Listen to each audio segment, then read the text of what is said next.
Hello dear students, how are you. आज वैसे हम अपना टॉपिक ऑलरेडी डिस्कस कर चुके हैं, फॉरेन एक्सचेंज रेट। आज इस रिवीजन लेक्चर है हमारा, तो हम इस पर रिवाइज करेंगे। टॉपिक रहेगा हमारा आज फॉरेन एक्सचेंज रेट।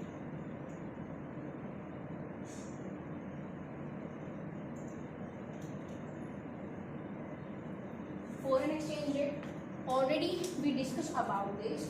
इसको हम अलग अलग डिवाइड करें। पहले हम मीनिंग समझेंगे इसका कि फॉरेन एक्सचेंज क्या होता है। Foreign exchange and rate. Exchange means when we exchanging something, ठीक है। Foreign related with the international country, ठीक है। Rate a price. So what that mean कि फॉरेन एक्सचेंज का मतलब क्या हुआ कि जब आप एक करेंसी को दूसरी करेंसी में एक्सचेंज करते हो, जिस रेट पे करते हो उसे हम फॉरेन एक्सचेंज रेट बोलते हैं। जस्ट लाइक मान लो $1 है ना, इज इक्वल टू 50 रुपीज। इसे हम क्या कहेंगे, फॉरेन एक्सचेंज रेट। कि एक करेंसी का रेट दूसरी करेंसी के रेट के साथ जो एक्सचेंज होता है, इसे हम फॉरेन एक्सचेंज रेट बोलते हैं। डन बच्चे। चलिए, अब ऑलरेडी डिस्कस की दो तरह का, जैसे हमने पहले डिस्कस किया था, there are two types of exchange rate. First one is fix exchange rate system and second one is flexible exchange rate system, ठीक है। So firstly we will discuss about the flexible exchange rate system. Flexible का मतलब ही क्या है, change, movable. जैसे कि हम real life में देखो ना आप लोग कि शेयर मार्केट के रेट डेली चेंज होते हैं। करेंसी का आज $65 फॉर $1 है, कभी 67 होता है, कभी 63 होता है।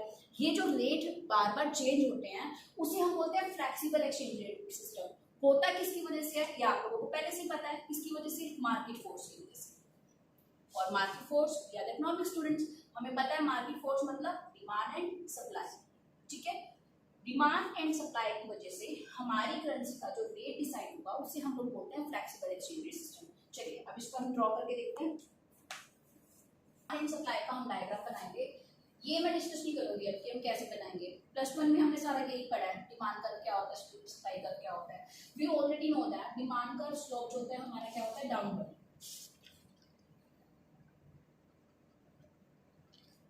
ओके, यहाँ पर हम क्या लेंगे, करेंसी का रेट, और यहाँ क्या है, डिमांड।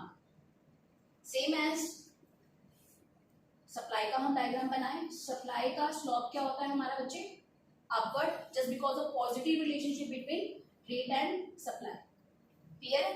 सो अब हमने डिसाइड क्या करना है कि हमारा जो फ्लेक्सिबल एक्सचेंज रेट सिस्टम है, how it will be decided by us. कैसे डिसाइड करेंगे, वो डिसाइड होता है हमारा मार्केट फोर्स से, डिमांड एंड सप्लाई से। Demand and supply it means जिस पॉइंट पर हमारा डिमांड एंड सप्लाई दोनों एक दूसरे को कट करते हैं, जिस पॉइंट पर हमारा डिमांड एंड सप्लाई इक्विलिब्रियम होगा, उस रेट को हम लोग क्या कहेंगे, this rate is called market equilibrium rate और flexible exchange rate. Getting my point. पूछना है यहाँ से किसी ने कुछ, तो बेटा आप लोग मुझे डायरेक्ट मैसेज करके भी इस टॉपिक के बारे में पूछ सकते हो। चलिए, अब बहुत सारी सिचुएशन ऐसी होती है, आप कहोगे मैम क्या ये रेट हमेशा फिक्स होता है। नो, ये रेट हमारा वेरी होगा according to time, according to situation. अब ये रेट जो हमने डिसाइड किया डिमांड एंड फोर्स की वजह से, क्या डिमांड एंड सप्लाई हमेशा स्टेबल रहेंगी। So no, demand and supply time to time vary होती है, चेंज होती है। उनकी फ्लक्चुएशन का हमारे इस एक्सचेंज रेट सिस्टम पर क्या इफेक्ट पड़ेगा, हम ये डिस्कस करेंगे। हमने इक्विलिब्रियम रेट डिसाइड कर दिया। अब हमने सिचुएशन देखी है कि डिमांड और सप्लाई में अगर फ्लक्चुएशंस आती हैं, डिमांड या सप्लाई जब चेंज होती है, तो हमारे रेट पर क्या इफेक्ट पड़ेगा। चलो, इसी डायग्राम को मैं कवर और यूज करूंगी फॉर द नेक्स्ट कंसेप्ट। हमने क्या करना है, इक्विलिब्रियम बनाना है। चलो, ये हमारा इक्विलिब्रियम हो गया। हमारे हिसाब से रेट क्या होता है, ये होना चाहिए। Done.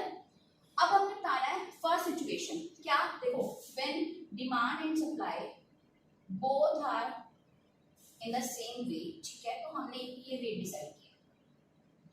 What will happen when demand increased and supply remain constant.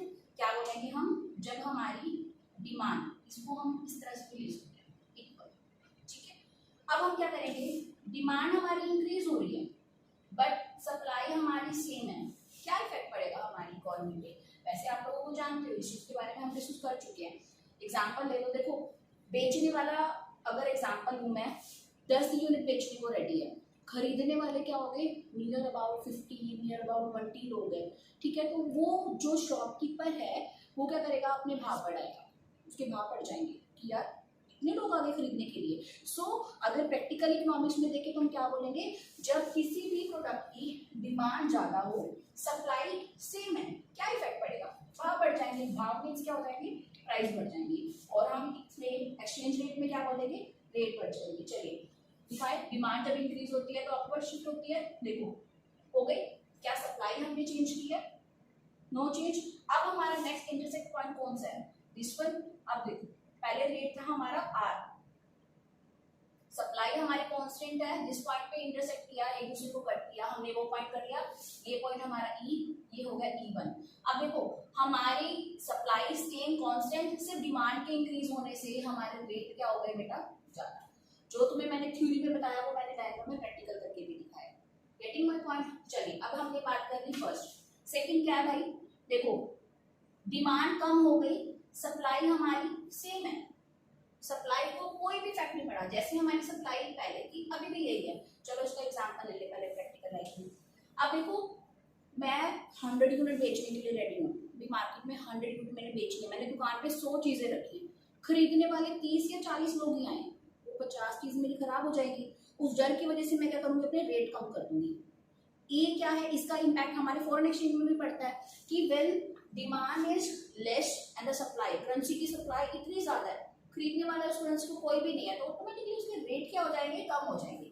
तो प्राइसेस कम हो जाएंगे मतलब क्या है, हमारा रेट जो है वो डिक्रीज हो जाएगा। चलो इसी डायग्राम में अप्लाई करें। डी प्राइस क्या होना चाहिए, but price should be this one, equal.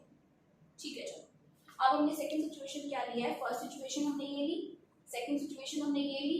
ठीक है, सेकंड सिचुएशन में क्या कह रहे हैं, डिमांड हमारी डिक्रीज हो गई डिक्रीज, इसको हम नाम लेते हैं D2 एंड D2। क्या हमने सप्लाई में कोई चेंज किया, कोई चेंज नहीं, सप्लाई हमारी सेम है। अब देखो नया इंटरसेक्ट पॉइंट कौन सा है, ये क्लियर है। अब देखो पहले प्राइस क्या था हमारा यहाँ पे R, अब प्राइस क्या हो गया R2, प्राइस क्या हो गया, डिक्रीज हो गया। जो मैंने तुम्हें थ्योरी में बताया वही मैंने तुम्हें डायग्राम में बताया। तो ये क्या है, देयर आर टू सिचुएशन। अभी हमने सिर्फ डिमांड में वैल्यू चेंज किया है, क्या हमारा कंसेप्ट पढ़ा हमने, इक्विलिब्रियम रेट कौन सा होता है भाई, जहां पर डिमांड और सप्लाई दोनों इक्वल होंगे, उस रेट को हम बोलते हैं अ फ्लेक्सिबल एक्सचेंज रेट और इक्विलिब्रियम रेट। क्लियर है। क्या होगा अगर डिमांड में चेंज आए, सप्लाई में कोई भी चेंज नहीं आए, सप्लाई हमारी एज यूजुअल कांस्टेंट ही है। सो डिमांड अगर इंक्रीज होगी, सप्लाई कांस्टेंट होगी, इंक्रीज हो जाएंगे रेट फॉरेन करेंसी के। Second one, supply constant, demand decrease हो गई तो हमारा एक्सचेंज रेट क्या हो जाएगा, डाउन चला जाएगा। सो ये हमने एक सिचुएशन पढ़ ली, when supply constant, demand increase और डिक्रीज। किसी को कोई क्वेरीज हो तो बच्चे रिटर्न में मुझसे मैसेज में करके आप मुझसे पूछ लेना। चलिए हम आगे बढ़ेंगे। आज जितना टॉपिक कवर किया है ना, एक बार इतना ही हम रिपीट कर लें। पहले हमने एक्सचेंज रेट का मीनिंग समझा। एक्सचेंज रेट मतलब एक करेंसी को दूसरी करेंसी में जिस रेट पे हम एक्सचेंज करते हैं, जो रेट डिसाइड हुआ है उसे हम लोग बोलते हैं एक्सचेंज रेट।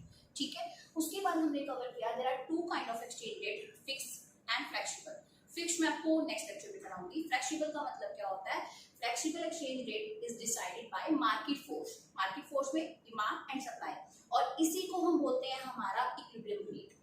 इक्विलिब्रियम मतलब बैलेंस्ड। जब हमारा